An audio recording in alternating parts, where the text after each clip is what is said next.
नमस्कार, मैं अमित गोदियाल और आप देख रहे हैं उत्तराखंड हलचल। और तो इस समय पौड़ी लोकसभा में हम हैं और गुल्लर जो एक गांव है वहां पर हम पहुंचे हुए हैं और हमारे पीछे युवा साथी भी हैं। और इस बार पौड़ी लोकसभा को लेकर क्या मुद्दे ऐसे हैं जो जिसे लेकर जनता वोट करेगी, क्योंकि कुछ दिन ही रह चुके हैं शेष मतदान के लिए। जनता का क्या मूड है और पौड़ी लोकसभा के लोग किस तरीके से इस बार चुनाव को देख रहे हैं, ये युवा चेहरे आप देख रहे होंगे। अब थोड़ा सा आगे आगे आप आते रहिएगा, अपना पहले परिचय दे दीजिएगा, क्योंकि बड़ा महत्वपूर्ण है। इलेक्शन मतदान का दिवस निकट आने वाला है। तो सबसे पहला प्रश्न, अपना नाम आप बता दीजिए। मेरा नाम चैन सिंह केंद्र है जी। मैं ग्राम बांसकाड़ल से हूँ, पट्टी दोगी, जिला टिहरी गढ़वाल। पौड़ी लोकसभा, पौड़ी लोकसभा, इसमें सबसे पहले मैं आपसे मुद्दे जानना चाहूंगा, क्योंकि आप सब युवा हैं। क्या इस बार रहने वाला है पौड़ी लोकसभा में लेकर, क्या समस्याएं हैं और क्या समस्याएं रही हैं पूर्व में, पहले वो बताइएगा। सर, समस्या जो है हमारे यहाँ लिंक रोड का मेन है। ग्राम बांसकाड़ल में जो है 2022 में इन्होंने शिलान्यास कर दिया था उसका। अब ये पता नहीं वो शिलान्यास गया कहाँ। रोड की कोई कटिंग नहीं, कुछ नहीं। और हमें जो है हर टाइम जो है यही कहा जा रहा है कि आपके यहाँ जाएगी रोड, और न तो रोड जा रही है। कई बार विधायक साहब के पास भी गए, मंत्री जी के पास, तो आश्वासन मिलता है खाली, और उसके बाद जो है कोई कार्रवाई नहीं हो रही। कार्रवाई नहीं हो रही है। उसके अलावा क्या मुद्दे रहने वाले? एक तो आपने लिंक रोड की बात की, सबसे बड़ा सवाल है। एक तरफ भाजपा लगातार 400 पार का नारे की बात कह रही है, वो कह रही है कि इस बार 400 पार होने वाला है, और उत्तराखंड में जो 5 सीटें हैं वो भाजपा जीत रही है। युवा कैसे देख रहा है? बहुत सारे मुद्दे हैं, उन मुद्दों में से आप क्या इस बार देख के जाएंगे और चुनाव मतदान आप करेंगे? मुद्दा देखिए जी, उत्तराखंड की शान जो है आर्मी थी, भारतीय सेना, उसको जो है इस सरकार ने खत्म कर दिया है। क्योंकि जो लड़का आर्मी में जाता था वो सूबेदार, मेजर, कर्नल, जनरल जहां तक पहुंच सकता था वहां तक पहुंचता था। अब 4 साल में क्या करेगा वो जो है अब जाने के लिए उसने जो है अपने हाथ खड़े कर दिए कि मैं नहीं जाना चाहता हूँ। जब विधायक सांसद बनते हैं, इनकी 5 साल में पेंशन लग जाती है, और अग्निवीर को जो है एक बार में जो है पेंशन देने के लिए, हाँ मानते हैं, ठीक है, अच्छी बात है अगर इन्होंने अग्निवीर किया, पर उनकी पेंशन तो करें जिससे उनका भरण पोषण हो सके। पहाड़ों में ऐसी समस्याएं हो चुकी हैं कि अग्निवीर के नाम पे जो है जो लड़के जा रहे हैं उनको अब उनकी शादियां भी नहीं हो रही हैं। लड़कियां मिलना भी मुश्किल हो गया उनके लिए, क्योंकि 4 साल की नौकरी करेंगे उसके बाद कहाँ जाएंगे लोग। क्या है युवाओं के लिए। बिल्कुल। एक युवा साथी भी है, अभी मैं आपसे बात करूंगा, क्योंकि एक बात इन्होंने कही कि जो लिंक रोड है उसको लेकर ये जो सांसद थे पौड़ी के तीरथ सिंह रावत जी, उनके पास भी गए थे, तो उनका क्या कहना था। पर उससे पहले अग्निवीर पर आऊंगा। अग्निवीर पर एक बड़ी चर्चा इसलिए भी होनी जरूरी है, आपने तैयारी कर रहे हैं क्या फौज की? नहीं भैया। क्यों, ऐसा क्यों? उसमें ये है कि अब 4 साल के लिए उन्होंने बोल रखा है, 4 साल के बाद अब करना क्या है, इसलिए अपना काम करेंगे, उसमें कोई फायदा मिलेगा। 4 साल के लिए कौन जाएगा उधर, और क्या फायदा है उसमें। तो इसलिए हम अपना काम करते हैं फिर। तो बीजेपी तो कह रही है कि अग्निवीर से रोजगार बढ़ेंगे, युवाओं को और रोजगार के ऑप्शंस मिलेंगे, इस पर आपका क्या कहना है? भैया उसमें कोई फायदा नहीं है। ये है कि अपना काम करो तो उसमें कोई फायदा मिलेगा। अब जब 4 साल वहीं बर्बाद करने, तो फिर इससे बड़े अपना काम करो। बोलने का मतलब ये है कि अपना ही काम करो, उसमें कोई फायदा मिलेगा। अब 4 साल तक वहाँ रहेंगे, उसके बाद वो बोलेंगे कि अब तुम्हारी ऐसी होगी, पेंशन मिलेगी, कुछ मिलेगी, तो वो कहाँ मिलेगी और कब मिलेगी। उससे बढ़िया अपना काम करो, उसमें कुछ ना कुछ मिलेगा। मैंने तो ये देख रखा है। तो इस बार वोट डालने जाएंगे? वोट डालने तो जाएंगे। हाँ। वो तो मोदी जी को जिताएंगे। मोदी जी को जिताएंगे। अच्छा, मोदी जी को जिताएंगे। हाँ। पर ये है, बोलने का मतलब ये है, मैं तो ये बोल रहा था, देखो हमारा ये सीन है कि इस समय हम अगर सब हमारे गांव वाले जितने भी हैं, मैं भी इन्हीं के गांव का हूँ, बांसकाड़ल का, मैं ये बोल रहा था आपकी बात, नोटा का बटन सभी लोग दबाएंगे। अच्छा, नोटा का बटन दबाएंगे। हाँ, सभी लोग दबाएंगे। या मोदी जी को जिताएंगे या नोटा का बटन दबाएंगे। पर ये है, देखो भैया, हमारे गांव में वो सभी लोग बोलते हैं कि अब भाई तू उसको वोट दे, उसको वोट दे, इसलिए हमारा सहयोग कोई नहीं करेगा। हम लड़के लोग हैं, हमारा सहयोग कोई नहीं करेगा, क्योंकि हम बच्चे हैं अभी। जो बड़े बड़े हैं उनकी बात सभी मानेंगे, पर हमारा बोलने का मतलब ये है कि बार सबकी बात नोटा बटन दबाएंगे। अच्छा, तो ये युवाओं का ये भी कहना है नोटा। वैसे थोड़ा सा आ जाइएगा कैंतोरा साहब, क्योंकि वो थोड़ा सा युवाओं में एक कंफ्यूजन है कि नोटा भी दबाएंगे और मोदी जी को भी जिताएंगे। ये आप 2 चीजें हैं। गांव वालों का मन में जो कह रहे हैं कि गांव वाले नहीं सुनेंगे और ये तमाम चीजें। सवाल ये है कि इस बार क्या होने वाला है, क्योंकि आपने मुद्दे बताए, आपने लिंक रोड की बात की, आपने कहा अग्निवीर की सबसे बड़ा मुद्दा जो है जिससे युवा जो सबसे ज्यादा त्रस्त है।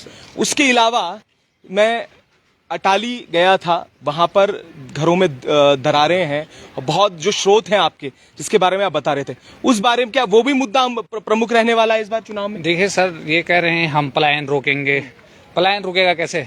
रेलवे के आने से जो है यहाँ पूरा पलायन हो चुका है। अब ये रेलवे के आने से जो है इतना पलायन की पानी के स्रोत सूख गए। जो मूल स्रोत थे हमारे, जब वो स्रोत में पानी नहीं है तो कहाँ जाएंगे लोग? और कोई सुनने के लिए तैयार नहीं है। वो कह रहे हैं कि हमने जो है अभी दे रखे पैसे। अरे पैसे से काम होता है क्या? काम तो जमीन पे होना चाहिए ना। अब वो पानी, परसों मैं देख रहा था किसी न्यूज में, वो पानी जो है वैसे ही बह रहा है नीचे, पर लेकिन उसे जो है कोई संग्रहित करने वाला नहीं है। अब हमारे मूल निवास के मुद्दे हैं, हम मूल निवास की बात कर रहे हैं यहाँ, अब ये हमें यूसीसी दे रहे हैं। अरे यूसीसी के लिए किसने संघर्ष किया? रोडों पे तो मूल निवास, भू कानून, अंकिता भंडारी के मामले चल रहे हैं। इस पे बोलने के लिए तैयार क्यों नहीं है? मैं तो ये क्वेश्चन करना चाहता हूँ इनसे कि जो चीज हम मांग रहे हैं रोटी तो हमें ये जोर से हमें पत्थर खिला रहे हैं, तो ये कोई वो होता है? तो पर ये फिर भी कह रहे हैं कि 400 पार। 400 पार बोलने के लिए तो सर बोल देंगे, 450 पार भी हो जाएंगे, पर लेकिन जब जनता वोट देगी तब पता चलेगा ना कि 400 पार हो रहा है कि क्या हो रहा है। थोड़ा सा रैल साहब, तीरथ सिंह रावत जी को कैंथोरा जी फोन करते हैं, गांव वाले फोन करते हैं। गांव वालों ने करा फोन, क्योंकि दो प्रमुख मुद्दे हैं यहाँ पर, जल जीवन मिशन में बड़ा भ्रष्टाचार और वो आरटीआई भी इनके पास है, और दूसरा सवाल ये है कि तीरथ सिंह रावत जी का जवाब भी मैं आपको जरूर सुनवाऊंगा जो कैंथोरा जी से उनकी चर्चा हुई। रैल साहब, प्रमुख मुद्दे इस बार क्या रहने वाले? युवा कह रहा है कि नोटा दबाने वाले हैं, क्योंकि युवा भी त्रस्त। उन्होंने कहा कि इससे बढ़िया 4 साल तक वो काम करेंगे अपना प्राइवेट काम, तो ज्यादा इनकम कमा पाएंगे। क्या कहेंगे इस बार आपके गांव के गुल्लर के, क्योंकि स्वास्थ्य शिक्षा के मामले में गुल्लर कहां खड़ा हुआ है इन दिनों? देखिए भाई साहब, सबसे पहले आपका धन्यवाद कि इस समय बहुत जरूरी है कि लोगों के बीच जाना और ये समझना कि वास्तव में ये चुनाव के टाइम पे ही ये लोग दिखते हैं और उसके बाद ये लोग 5 साल पूरे गायब रहते हैं। तो सबसे मेन जो मुख्य जो हमारे यहाँ पे शिक्षा और स्वास्थ्य को लेकर पहाड़ों की तो हमेशा से समस्या रही है, उस पे अभी तक तो कोई काम ही नहीं हुआ है। उत्तराखंड में शिक्षा, स्वास्थ्य और रोजगार को लेकर के जो मेन काम होना चाहिए उस पे कोई काम नहीं हुआ है। रोजगार को लेकर के अगर ये बोलते हैं कि यहाँ पर उत्तराखंड को डेस्टिनेशन बना रहे हैं, वेडिंग डेस्टिनेशन बना रहे हैं, या इसमें यहाँ होटल रिजॉर्ट्स खुल रहे हैं, तो ये सारा का सारा ये होटल रिजॉर्ट्स मैं बताना चाहूँगा कि ये हमारे उत्तराखंड के लोग अगर होम स्टे के लिए लोन अप्लाई करते हैं ना, तो बैंक उनको लोन नहीं देती। ऐसे मेरे गुल्लर के कई लोगों ने अप्लाई कर रखा है इसी बैंक से ही, गुल्लर से, लेकिन उनको लोन नहीं मिला। लेकिन वहीं बाहर का कोई व्यक्ति आता है, वो 2-4 करोड़ यहाँ पर लगाता है, तो उसको सारे रोड भी मिलती है, तुरंत रोड भी सैंक्शन हो जाता है, तुरंत उसके लिए होटल कागज, मतलब अधिकारी लोग खुद पहुंचते हैं कागज की क्लियर करवाने के लिए कि क्या क्या क्लियर करने हैं आपका। तो रोजगार उनको मिल रहा है, बाहर वालों को। शिक्षा हमारे यहाँ पे बहुत बुरी स्थिति में, आज स्कूल बंद होने के कगार पे हैं। सारे स्कूल अब कंबाइन किए जा रहे हैं, जहां पर 10-15 बच्चे रह गए उन स्कूलों को बंद करके अब मर्ज किया जा रहा है उनको, ये सुनने में आ रहा है। पर सब मंत्री जी तो विदेश यात्रा कर रहे हैं, वहां से वो फिनलैंड मॉडल, स्विट्जरलैंड मॉडल और अनेक देशों के मॉडल लाने की बात कर रहे हैं, पर आप एक तरफ कह रहे हैं कि स्कूल बंद हो रहे हैं। तो ये दो चीजें कैसे हो सकती हैं एक साथ? एक तरफ तो वो विदेश मॉडल लाने की बात कह रहे हैं, आप कह रहे हैं कि स्कूल बंद हो रहे हैं। देखिए भाई साहब, ये सब जो मॉडल की बात वो कर रहे हैं, वो अपने लोगों के लिए बात कर रहे हैं। ये जितने भी मॉडल की बात कर रहे हैं, चाहे वो शिक्षा के लिए हो, रोजगार को लेकर, किसी भी चीज को लेकर, ये उनके लोगों के लिए है। ये आम जनता के लिए जो संघर्ष करने वाला जमीन पे, उनके लिए नहीं है। आज उनका एक भी छोटा कार्यकर्ता भी अगर आज बड़े बड़े ठेकेदार बने हुए हैं और ठेके के नाम पे गाँवों को, क्षेत्र को लूट के रखा हुआ है सबने, ठीक है। मैं बात करता हूँ तीरथ सिंह रावत जी की, जो क्योंकि सबसे मेन चीज तो हम इसी पे बात करना, मैं यही बात करना चाहूंगा, क्योंकि हमारे पिछले बार यहाँ पे सांसद थे तीरथ सिंह रावत जी। ये देखिए, आपको मैं दिखा देता हूँ, ये मेरे पे आरटीआई है। हाँ, बिल्कुल, ये आरटीआई है, आप ध्यान से देखिए, इसमें नरेंद्र नगर का है ये पूरा, आप देखिए, दिख रहा है आपको? बिल्कुल। तो इसमें ये देखिए, ये पूरा बजट है, इसमें पूरा कई करोड़ों के बजट इन्होंने यहाँ पर सैंक्शन कर रखे हैं। और हमारा जो नरेंद्र नगर का दोगी पट्टी का बैराई गांव है, इसको तीरथ सिंह रावत जी ने गोद लिया था। गोद लेने का मतलब ये होता है, आपको वहाँ पे शिक्षा, स्वास्थ्य, रोजगार, लाइटें, सब चीज सुचारू रूप से उस गांव को एक आदर्श ग्राम बनाना है। लेकिन आप आज उस गांव में जाएंगे, यहाँ पर कुछ भाई होंगे भी वहाँ के बैराई गाँव के क्षेत्र के, बैराई गाँव के हैं आप लोग यहाँ पे, कोई बांस काटल के, पर वहां से तो जाते ही हैं आप लोग। तो वो भी गांव के हम हाल पूछेंगे, बिल्कुल। तो वहां पे आज ये सारी सुविधाएं है ही नहीं, ये केवल कागजों में है, और कागजों में भी आज तक धरातल पे इस पे कोई काम नहीं हुआ है। तो ये जो सबसे बड़ी समस्या है कि ये जो 5 साल के लिए जीतते हैं और अपनी न तो इन्होंने अपनी निधि अभी तक खर्च कर पाए, 50-60% भी ये लोग अपनी निधि खर्च नहीं कर पाए, पूरा का पूरा वैसी है, समाज के लिए उन्होंने कुछ करना नहीं है, तो हम ऐसे प्रतिनिधि को क्यों चुने? तो मैं तो अपने साथियों से यही बोलूंगा कि आप नोटा तो न दबाएं, कम से कम अपने बीच से ऐसे व्यक्ति को उठाएं या ऐसे व्यक्ति को तो सहयोग करें, कम से कम जो जनता के लिए लड़ता हो। मैं दल बल की बात नहीं करता हूं, मैं पहले से इस विचारधारा हूं कि कोई भी दल, चाहे वो उसमें व्यक्ति को देखिए, वो व्यक्ति अगर आपके हितों के लिए काम कर रहा है, आपके हितों के लिए लड़ रहा है, समाज के लिए काम कर रहा है, तो आप उसका साथ दीजिए। नोटा हम अपना, हमारा तो सबसे बड़ा अधिकार है, ये वोट देना तो हमारी सबसे बड़ा अधिकार है और सबसे बड़ी ताकत है। बिल्कुल। तो इस ताकत को हम क्यों खराब करें अपना? कम से कम उसके साथ खड़े हों जो अपना काम कर रहा है, करना चाहता है, या जिसने कुछ किया है समाज के लिए। तो ऐसा ना करें आप, और इस बार जरूर इनको सबक जरूर सिखाएं आप। टेक्निकल चीजें तो आप बता रहे हैं कि गोद लिया हुआ जो गांव है उसके हालात कितने बुरे हैं, और ये अमूमन सभी सांसदों के साथ है जिन्होंने गांव गोद लिए थे, वहां के हालात ऐसे ही हैं। पर दूरस्थ गांव में जब हम जाते हैं तो बॉडी जो बैठी होती है वहां पर, वो कहती है कि हमें 5 किलो राशन मिल रहा है और जो मोदी जी हैं बहुत अच्छा कार्य कर रहे हैं। तो रायल जी क्या लगता है कि जिसे आप सबक सिखाना, आप क्या होंगे? इधर आइए, इधर तो कहने का फर्ज है कि 5 किलो मिल रहे हैं। आ जाओ, इधर आ जाओ, चूतिया बन रही है। थोड़ा सा आज चावल कितने किलो? इधर आइए ताऊ जी, थोड़ा सा इधर आइए, आप बोला, आप बताओ। बोला कहते हैं 5 किलो फ्री में मिल रहे हैं। 5 किलो के बजाय हम गरीब आदमी कुछ किलो 40 रुपए किलो चावल पे चले गए आज। बताओ, वो तो पब्लिक बेवकूफार सब उसको दबाएंगे, उसको दबाएंगे। हम उसको चुनेंगे जो कुछ हो और करके दिखाए कुछ। हमारी बहुत समस्याएं हैं। ये तो जो भाई जी ने बताया रोड वाली, पानी की, सुनो से, ये तो रोड वाली समस्या है। वो दूसरी रोड जो है स्कूल तक जानी चाहिए। एक पानी की समस्या है, वो फिल्टर आता है, टैक्स लेके आता है, कभी देखने नहीं आता कहीं पानी जा रहा है कि नहीं जा रहा है। आज हमारे साल भर हो गए, हमारे को पानी नहीं जा रहा वहाँ, है कि नहीं। फिर दूसरे में क्या है, हमारे यहाँ के बच्चे जो है सब उत्तराखंड के बच्चे जो है पीछे रह गए। पढ़े लिखे MA BA हैं, आज सब बाहर से आ रहे हैं, कोई दिल्ली से, कोई नोएडा से, कहीं से आ रहे हैं।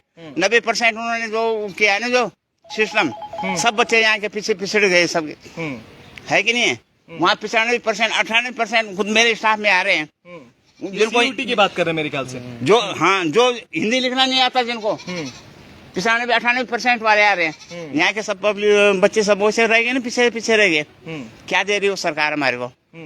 कह रही कभी किसी को 5 किलो आटा, किसी को 5 किलो चावल, कभी किसी को। ऐसे नहीं सोच रही पब्लिक की। अभी ये 40 रुपए किलो पर तो चावल चले गए, कहाँ आ रहा है? ये सब हमारे ऊपर तो आ रहा है। इसलिए तो ऐसे आदमी को चुनिए, और हम ऐसे आदमी, हम ना किसी का लोटा ना फोटा, किसी ना कुछ ना फोड़ेंगे। हम ऐसे आदमी को देखेंगे कि जो कुछ करके दिखा दे, है कि नहीं। जो कुछ करके दिखाए इस जो बार, हमारी समस्याओं को हल कर दे, जो हम उसी को योग्य मानेंगे, है कि नहीं। बिल्कुल उसी को योग्य मानेंगे। रयाल साहब आप कुछ कह रहे थे, आप सबसे बड़ा सवाल यही है कि इस बार जो आपने कहा कि जो हालात हैं, मैं आप लोगों से भी पूछूंगा जो गांव गोद लिया था तीरथ सिंह रावत जी के, उनके क्या हालात हैं, फिर क्या लगा इस बार, क्या रयाल जी क्या होने वाला है आगे, क्योंकि मतदान दिवस कुछ ही दिन शेष है यहाँ उत्तराखंड में, 3-4 दिन। हाँ, उस क्या लगता है आपको इस बार? देखिए, मैं आपके चैनल के माध्यम से जो भी हमारे साथी क्षेत्र के या कहीं के भी देख रहे हूँ, मैं एक शिक्षित व्यक्ति होने के नाते मैं उनसे यही बोलूँगा कि आज की डेट में हमारा माइंड वॉश ऐसे कर दिया गया न्यूज चैनलों के माध्यम से, सोशल मीडिया के माध्यम से, कि हम धर्म के नाम पे वोट दे रहे हैं बस।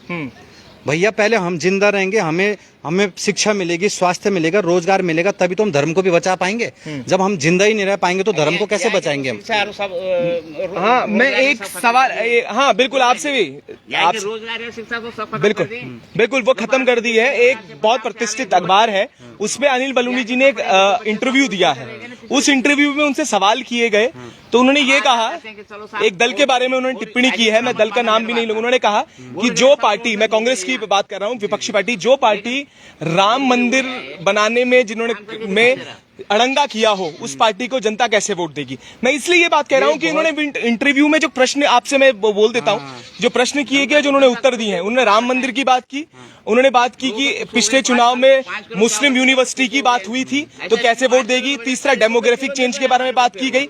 जब विकास की बात हुई तो विकास के नाम पर ना अग्निवीर में जब उनसे पूछा गया तो उन्होंने कहा कि डिफेंस मिनिस्टर ने यह बयान दिया है कि भविष्य में उसमें बदलाव किए जा सकते हैं।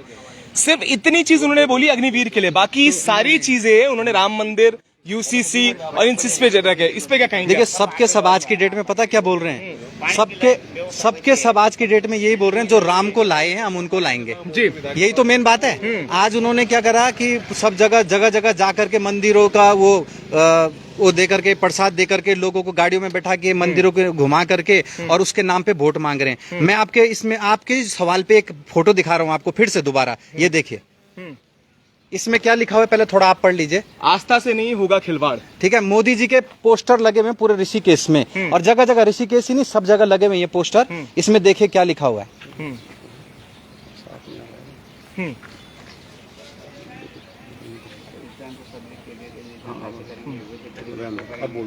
ये दिख रहा है आपको? बिल्कुल। इसमें साफ दिख रहा होगा आपको, ठीक है, इसमें साफ दिख रहा होगा कि आस्था के नाम पे नहीं होगा खिलवाड़। ये मोदी जी का पोस्टर है, आस्था से नहीं होगा खिलवाड़। मैं बोलना चाहता हूं आपके चैनल के माध्यम से कि हमारे उत्तराखंड की आस्था से खिलवाड़ सबसे ज्यादा जो किया है वो बीजेपी सरकार ने किया है। क्योंकि आज आप देखोगे गंगा जी के ऊपर ठेका खुला हुआ है। बिल्कुल। पहले रायवाला के बाद ठेका नहीं होता था। अंग्रेजों ने भी, अंग्रेज ताकि हमारी आस्था का इतना सम्मान करते थे कि उन्होंने रायवाला के बाद कभी भी ठेका नहीं खोला आगे। पूरे 4 धाम पे उन्होंने कहा कि ये इनकी आस्था है, यहाँ ठेका नहीं खोले जाए, ऐसे काम ना किए जाए, मांस मदिरा ये चीजें ना खोली जाए। लेकिन इन्होंने सरकार में आते ही लगातार डिपार्टमेंटल स्टोर गंगा जी के किनारे, वहाँ बैराज के पास, गरुड़ चट्टी में गंगा जी के ऊपर, और हम लोग लगातार आवाज उठाते हैं, धरने पे बैठते तो हम पे मुकदमा कर देते हैं ये लोग। ठीक है, और ये सारे लगातार दारू का ठेका खोल रहे हैं। आपने अभी वो पढ़ा होगा इलेक्ट्रोल बॉन्ड घोटाला, उसमें भी आपने देखा होगा कि गवर्नमेंट को सबसे बड़ा चंदा जो दिया वो बुचड़ खानों से, जो ये गायों को मारते हैं, ये यूपी से इन्होंने सबसे ज्यादा उनको चंदा दिया। ये केवल दिखाने के लिए बोलते हैं, इनकी कथनी और करनी में बहुत फर्क है। हमें नोटबंदी से क्या मिला जनता को बताइए, लाइन में खड़े रहे, इनको क्या मिला? नोटबंदी से क्या मिला? जीएसटी से हमें क्या मिला? हम हर चीज पे टैक्स दे रहे हैं। पहले हमें दूध, आटा, चावल इन पे टैक्स नहीं पड़ता था, आज वो दूध और इन सब चीजों पे भी टैक्स पड़ गया। 400 का सिलेंडर आज हम 1200 में खरीद रहे हैं। भैया महंगाई से इतना त्रस्त है जनता, झूठे वादों से इतने त्रस्त है, भ्रष्टाचार से इतना त्रस्त है, आज सबसे ज्यादा भ्रष्टाचार है। तो मैं बोलूंगा कि अब ऐसा नहीं चलेगा। जनता को हर बार ये सोचना पड़ेगा, शिक्षित लोगों को सोचना पड़ेगा कि भैया मोदी के नाम पे वोट नहीं, जो व्यक्ति काम करेगा, दल वल मत देखो, आप ये देखो कि आपके लिए कौन आवाज उठा रहा है, कौन लड़ रहा है, उसके साथ खड़े रहो। जब आप एकजुट रहोगे, समाज एकजुट रहेगा, तो तब नेता आपके उस इशारों में चलेगा, न कि आपको उनके इशारों में चलना पड़ेगा। थोड़ा सा कंट्रोल जी तरह जाइएगा। वो एक गांव जो तीरथ सिंह रावत जी ने गोद लिया था, उसके बारे में आपसे जानना चाहूंगा, क्योंकि आप वहां से गुजरते भी होंगे। क्या हालात हैं? क्योंकि आदर्श गांव के रूप में उभर के आना था वो सारे गांव जो सांसद ने गोद लिए थे। अनिल बलूनी जी का जो गांव है वहां पर भी जाके हमने कोशिश की थी कि बात करें, पर उससे पहले तीरथ सिंह जो रावत जी हैं, उन्होंने जो गांव गोद लिया है उसके बारे में क्या कहेंगे? देखिए सर, आज से 2019 की बात करता हूँ मैं, ज्यादा पीछे नहीं जाता। तब से अब तक जस का तस है गांव। वहाँ कोई कह रहे थे, गांव वाले, क्योंकि हमारे से थोड़ा दूर है वो, तो वहाँ कह रहे थे कि उन्होंने कहा था कि हम रोड देंगे यहाँ, और वो रोड जो है आज तक नहीं बनी। रावत जी भी चले गए, रोड भी नहीं आई, और अब जो है फिर मोदी जी के नाम पे यहाँ आगे वोट मांगने। तो अब ये तो वो जनता जाने भैया कि क्या है उनके मन में। जब उन्हें जो है ऐसा ठगा जा रहा है, जो गोद लिए गांव है, जब उन्हीं में विकास नहीं है, तो हम लोग क्या उम्मीद करेंगे इन लोगों से?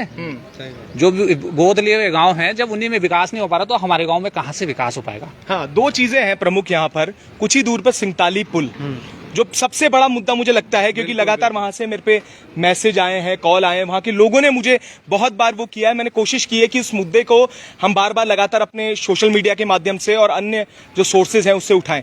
उस पर क्या कहेंगे आप लोग? क्योंकि सिंगताली पुल का मामला जो रहा, त्रिवेंद्र सिंह रावत जी ने उसमें घोषणा की, उसके बाद उसकी जगह चेंज की गई, पर आज तक ना तो वो पुल बन पाया और वो ज्यों का त्यों बना हुआ है। अनिल बलूनी जी ने भी इसमें एक लेटर पत्राचार किया था, उससे पहले कई बार पत्राचार किए गए। महेंद्र भट्ट जी ने भी इसमें एक पत्राचार किया। इस पर इस बार पौड़ी लोकसभा को लेकर या लोकसभा चुनाव में कितना बड़ा मुद्दा रहेगा? ये मेरे को लगता है कि जो पौड़ी के हमारे साथी लोग हैं, जो गंगा के उस तरफ है, जो जहाँ से पुल बनना था, जितने गांवों को ये कनेक्ट कर रहा है, 20 से 25 गांव जितने भी कनेक्ट हो रहे हैं, वहाँ के लोगों के लिए एक बहुत बड़ा मुद्दा है और हमारे लिए भी बहुत बड़ा मुद्दा है। ये उन्हीं गांव के लिए नहीं, हमारे लिए भी बहुत जरूरी वो है, ये पुल है। और जो अब दोबारा से अनिल बलूनी उसी मुद्दे पे राजनीति कर रहे हैं, मैं कहता हूं कि अगर आपको करना ही था तो आप इस 5 साल में क्यों नहीं किया आपने? आप ऐसे झूठे वादे क्यों कर रहे हैं, लगातार लोगों को भ्रमित क्यों कर रहे हैं? तो वहाँ के जो युवा साथी हैं हमारे, वो लगातार संघर्षरत हैं। और मुझे लगता है कि इस बार जब वो झटका मिलेगा ना उनको, वहाँ से अलीन बलूनी जी को झटका मिलेगा, तो इनको पता चलेगा कि झूठे वादे क्या होते हैं और हकीकत क्या होती है। एक सबसे बड़ा मुद्दा भी मुझे सुनने में आ रहा था, वो पीछे एक शख्स खड़े थे तो उन्होंने बहुत अच्छी बात कही, मेरे भी दिमाग से वो मुद्दा निकल गया था। वो इसलिए भी निकला क्योंकि लगातार वो चीजें ठंडी होती रहती हैं, क्योंकि उत्तराखंड का इतिहास रहा है कि जो मुद्दे उठे वो ठंडे बस्ते में चले गए। अंकिता भंडारी प्रकरण रहा सबसे बड़ा मुद्दा, जिस पर एक भी प्रश्न करने पर आज तक जो सत्ता दल है उसने टिप्पणी नहीं की। और आज भी एक भी सांसद अंकिता भंडारी के अगर प्रश्न कहने पर यही कहता है कि मामला न्यायालय में है, सारे आरोपी गिरफ्तार हैं, और अगर आपको कोई भी शिकायत हो तो आप न्यायालय में जाके कर सकते हैं। ये आप सब लोगों से प्रश्न है कि ये बड़ा प्रश्न इसलिए है क्योंकि जब भी ये प्रश्न पूछा जाता है अंकिता भंडारी प्रकरण में, सबकी बेटियां यहां पर होंगी कितनी सुरक्षित, और रोजगार के लिए जब बेटियां बाहर निकलती हैं तो कितनी सुरक्षित हैं उत्तराखंड में।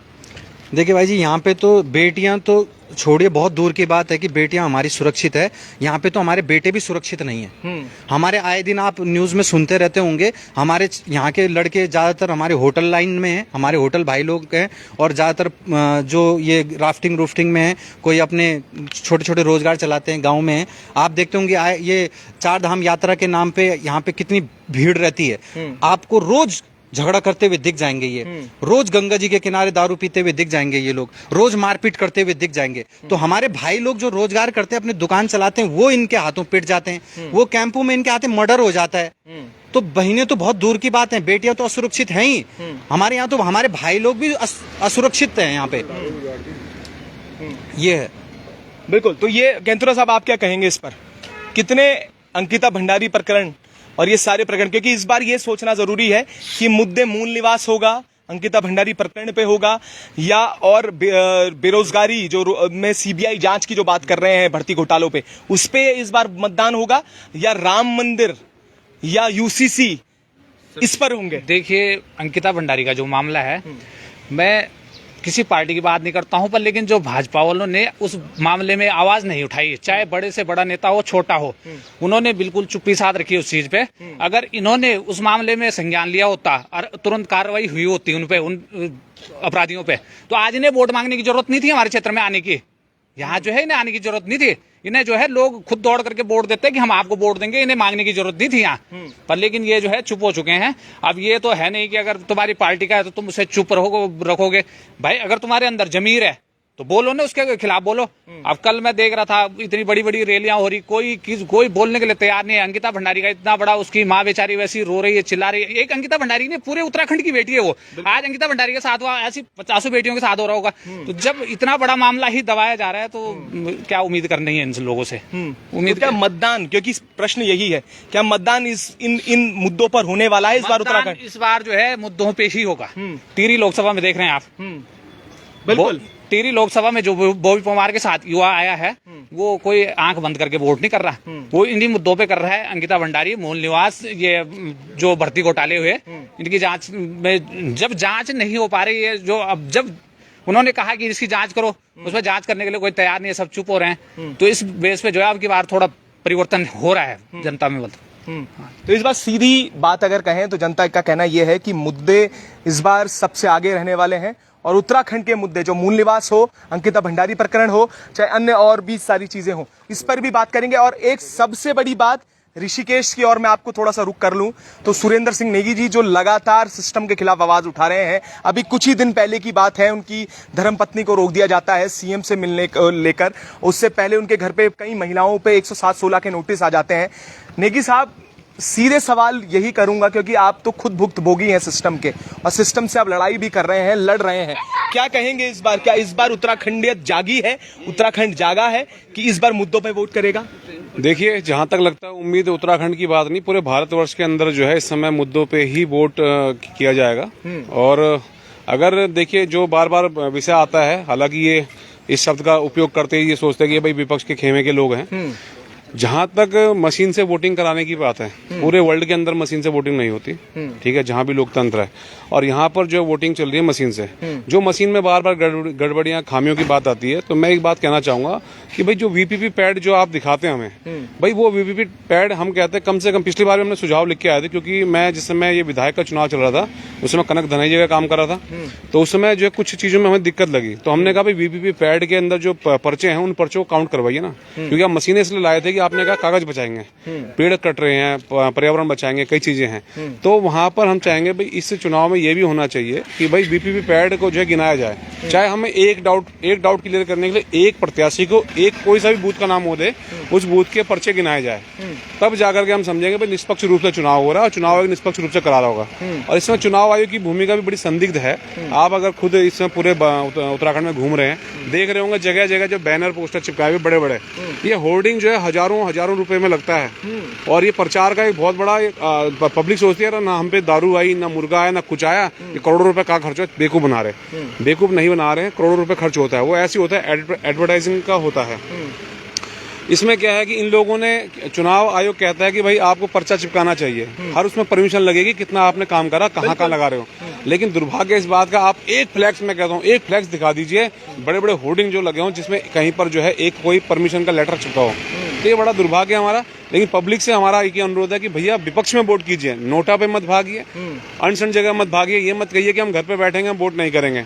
और सबसे बड़ी समस्या क्या है कि कुछ चिन्हित लोगों का, या ये कह लीजिए समाज में जो लोग कार्रवाई करते हैं या लगे रहते हैं, कई सारे लोगों का जो है ऋषिकेश के अंदर अभी सूचनाएं आ रही है कि उनका जो है वोटर लिस्ट में नाम गायब हो चुका है, तो ये बड़ा एक दुर्भाग्य है। और चुनाव आयोग को वही ये व्यवस्था करनी चाहिए कि वो लोग यहाँ के मतदाता थे, उन पर पहचान पत्र है, तो वो लोग भी जो है अपना वोट कहीं ना कहीं कर पाए। बिल्कुल, तो ये नेगी जी हैं, और अभी और पौड़ी लोकसभा में अन्य जगहें हैं जहां पर जाना है और लोगों की दिल की बात जाननी है कि लोग क्या कह रहे हैं। तो इस बार नेगी जी ने जैसा कहा कि कई लोगों के वोटर लिस्ट से नाम, और ये बहुत अच्छा मुद्दा है जिसमें ये कहा गया है कि बड़े बड़े होर्डिंग्स लगे हैं, और वो परमिशन की जो बात की है, क्योंकि कई हजारों रुपए के खर्चे में वो होर्डिंग्स और फ्लैक्स लगाए जाते हैं। आखिर जो ये भूमिका है इलेक्शन कमीशन की, उस पर भी सवाल खड़े हुए हैं, और ये भी देखना होगा अभी पौड़ी लोकसभा में कहीं अन्य जगह हम जाएंगे, चर्चाएं करेंगे, युवाओं से बात करेंगे और उन जगहों में जाकर पूछेंगे कि आखिर जनता का मूड इस बार क्या कहता है। हम भी लगातार इस पर आपको अपडेट करते रहेंगे। तब तक के लिए ऐसे जुड़े रहिएगा और देखते रहिएगा उत्तराखंड हलचल।